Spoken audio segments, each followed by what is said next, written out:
ನಮಸ್ಕಾರ. ಹೇಗಿದ್ದೀರಾ ಎಲ್ಲರೂ? ಇವತ್ತು ದಸರಾ ಸ್ಪೆಷಲ್. ಈಗ ವೆಜ್ ಅಲ್ಲ, ನಾನ್ ವೆಜ್ ಇಲ್ಲಲ್ಲ ದಸರಾ ಆದ್ದರಿಂದ. ಅದಕ್ಕೆ ಬಟಾಣಿ ಕಡಲೆ, ಬಟಾಟೆ, ಕ್ಯಾರೆಟ್ ಗಶಿ ಮಾಡುವನ. ಹೇಗೆ ಮಾಡೋದಂತ ತೋರಿಸ್ತೇನೆ ನನ್ನ ಸ್ಟೈಲಲ್ಲಿ ಇದು. ಈಗ ಬಾಣಲೆಗೆ 1 ಚಮಚ ತೆಂಗಿನೆಣ್ಣೆ ಹಾಕಿದ್ದೇನೆ. ಅದಕ್ಕೆ ಒಂದು ಅರ್ಧ ತುಂಡು ನೀರುಳ್ಳಿ ಕಟ್ ಮಾಡಿ ಅದು ಸ್ವಲ್ಪ ಫ್ರೈ ಆಗಲಿ ಆಯಿಲಲ್ಲಿ.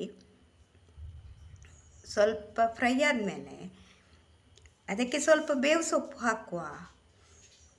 ಬೇವು ಸೊಪ್ಪು ಒಳ್ಳೆ ರುಚಿ ಕೊಡ್ತದಲ್ಲ ಹಾಕಿದರೆ. ಈಗ ಸ್ವಲ್ಪ ಆಮೇಲೆ ಅದಕ್ಕೆ 1-2 ಉದ್ದ ಮತ್ತು 10 ಗಿಡ್ಡ ಮೆಣಸು, ಮಿಕ್ಸ್ ಮೆಣಸು ಹಾಕಿ ಆಯಿತಾ. ಇದನ್ನು ಒಟ್ಟಿಗೆ ಫ್ರೈ ಮಾಡಿ ಎಲ್ಲವನ್ನು ಒಟ್ಟಿಗೆ. ಈಗ ಅದೇ ಬಾಣಲೆಗೆ ಸ್ವಲ್ಪ 1/4 ಚಮಚ ಸಹ ಬೇಡ, ಅದಕ್ಕಿಂತ ಸ್ವಲ್ಪ ಕಡಿಮೆ ಮೆಂತೆ, 1/4 ಚಮಚ ಜೀರಿಗೆ, 1 ಚಿಟಿಕೆಯಷ್ಟು ಸಾಸಿವೆ ಮತ್ತು 1-1.5 ಚಮಚದಷ್ಟು ಕೊತ್ತಂಬರಿ. ಇಷ್ಟನ್ನು ಅದರಲ್ಲಿ ಫ್ರೈ ಮಾಡಿ, ಚೆನ್ನಾಗಿ ಫ್ರೈ ಮಾಡಿ ಆಯಿತಾ.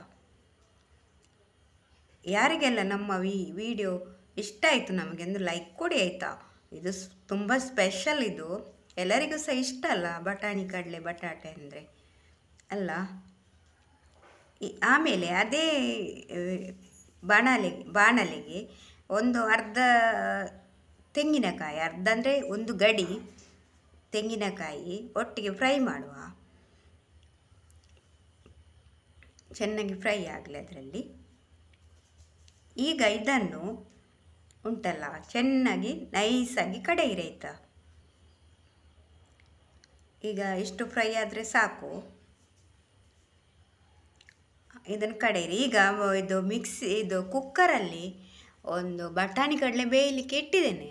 ಅದು 1 ವಿಸಿಲ್ ಆದಮೇಲೆ ತೆಗಿಬೇಕು. ಮತ್ತು ಬಟಾಟೆ ಮತ್ತು ಕ್ಯಾರೆಟ್ ಮತ್ತೆ ಹಾಕಿ ಆಯಿತಾ. ಯಾಕೆ ಒಟ್ಟಿಗೆ ಇಟ್ಟರೆ ಅದು ಇದಾಗ್ತದೆ, ಜಾಸ್ತಿ ಬೇಯ್ತದಲ್ಲ. ಮತ್ತು ಇದೊಂದು ಆಪ್ಷನಲ್. ಇದು ಗೊತ್ತುಂಟು, ಪಲಾವ್ ಎಲೆ ಇತ್ತು ಮನೆಯಲ್ಲಿ. ಕೆಲವರಿಗೆ ಇಷ್ಟ ಆಗೋದಿಲ್ಲ ಅದರ ಸ್ಮೆಲ್ಲೆಲ್ಲ. ಅದು ಇಷ್ಟ ಆಗದವ್ರು ಬೇಡ ಹಾಕೋದು, ಬೇಯುವಾಗ ಹಾಕಿ. ಈಗ ಇದು ಮಸಾಲೆ ಕಡೆದಾಯಿತು ನೋಡಿ ಅಂತ, ಈ ಥರ ಕಡೆದಾಯಿತು. ಅದಕ್ಕೆ ರುಚಿಗೆ ತಕ್ಕಷ್ಟು ಉಪ್ಪು ಸಹ ಹಾಕಿ ಬೇಯಲಿಕ್ಕೆ ಇಡುವಾಗ. ಈಗ ಮಸಾಲೆಯನ್ನು ಒಟ್ಟಿಗೆ ಸೇರಿಸುವ, ಕಡೆದ ಮಸಾಲೆಯನ್ನು. ಮತ್ತು ಎಷ್ಟು ನೀರು ಬೇಕು ನೋಡಿ ಅಷ್ಟು ಹಾಕಿ, ಜಾಸ್ತಿ ನೀರು ಮಾಡಬೇಡಿ. ಆಮೇಲೆ ಅರ್ಧ ಚಮಚದಷ್ಟು ಅರಶಿನ ಹುಡಿ ಹಾಕಬೇಕು. ಅದು ಬೇಯಲಿಕ್ಕೆ ಇಟ್ಟಾಗ ಸಹ ಹಾಕಿದರೆ ಸಾಕ್ತದೆ. ಆಮೇಲೆ ಎಂತ ಗೊತ್ತುಂಟ, ನನಗೆ ಹುಳಿ ಹಾಕಲಿಕ್ಕೆ ನೆನಪೇ ಇಲ್ಲ. ಅದಕ್ಕೆ ಅರ್ಧ ಟೊಮೆಟೊವನ್ನು ಹಾಕಿದ್ದೇನೆ, ಹುಳಿ ಹಾಕಲಿಲ್ಲಲ್ಲ ಅದರ ಬದಲು. ಈಗ ಕುದಿ ಬಂದ ಮೇಲೆ ಸ್ವಲ್ಪ ಕೊತ್ತಂಬರಿ ಸೊಪ್ಪನ್ನು ಹಾಕಿ. ಇದಕ್ಕೆ ಒಗ್ಗರಣೆ ಎಂತ ಸಹ ಹಾಕಲಿಕ್ಕಿಲ್ಲ. ತುಂಬ ಅಂದರೆ ತುಂಬ ಚೆನ್ನಾಗಿ ಆಗ್ತದೆ ಇದು. ಎಷ್ಟು ಚೆನ್ನಾಗಿ ಆಗ್ತದೆ ಅಂದರೆ ಒಮ್ಮೆ ನೀವು ಸಹ ಟ್ರೈ ಮಾಡಿ ನೋಡಿ. ಮತ್ತು ಹೇಗೆ ಆಗಿದೆ ಅಂತ ನನಗೆ ಒಂದು ಕಮೆಂಟ್ ಮಾಡಿ ಹೇಳಿ ಆಯಿತಾ.